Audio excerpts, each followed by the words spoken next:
ഇറാനെ തകർക്കുമെന്ന പ്രഖ്യാപനത്തോടെ operation EPIC ഫ്യൂറിക്ക് തുടക്കമിട്ട American president Donald Trump ഒടുവിൽ ഒന്നും നേടാനാകാതെ ഇറാൻ യുദ്ധത്തിൽ നിന്ന് തലയൂരുകയാണ്.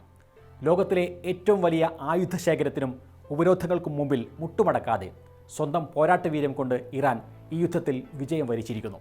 എങ്ങനെയാണ് ഉപരോധങ്ങളിൽ ശ്വാസം മുട്ടിയ ഒരു രാജ്യം ലോകശക്തിയായ അമേരിക്കയെ പ്രതിരോധത്തിലാക്കിയത്? എന്തായിരുന്നു ഇറാൻ്റെ ആ യുദ്ധതന്ത്രങ്ങൾ? ട്രംപിന് എവിടെയാണ് പിഴച്ചത്? നോക്കാം. ദേശാന്തരത്തിലേക്ക് സ്വാഗതം.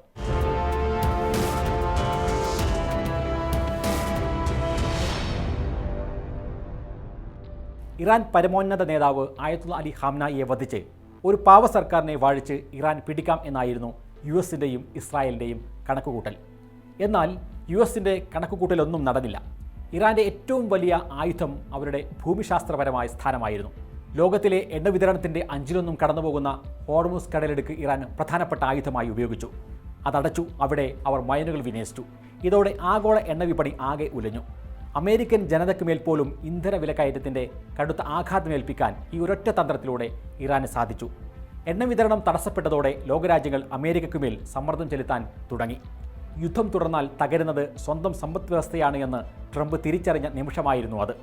മറ്റൊന്ന് IRGCയുടെ യുദ്ധതന്ത്രങ്ങളായിരുന്നു. അമേരിക്കയോട് നേരിട്ട് യുദ്ധത്തിന് അവർ മുതിർന്നില്ല. പകരം അവർ ഉപയോഗിച്ചത് അസിമെട്രിക് വാർഫെയർ ആയിരുന്നു.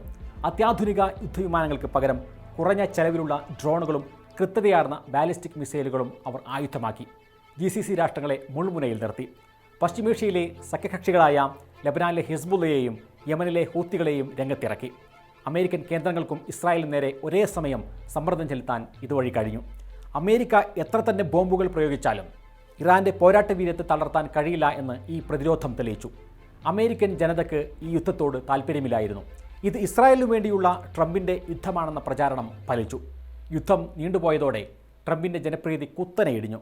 സ്വന്തം പാർട്ടിയിൽ ഉള്ളവർ പോലും ട്രംപിനെതിരെ തിരിഞ്ഞു.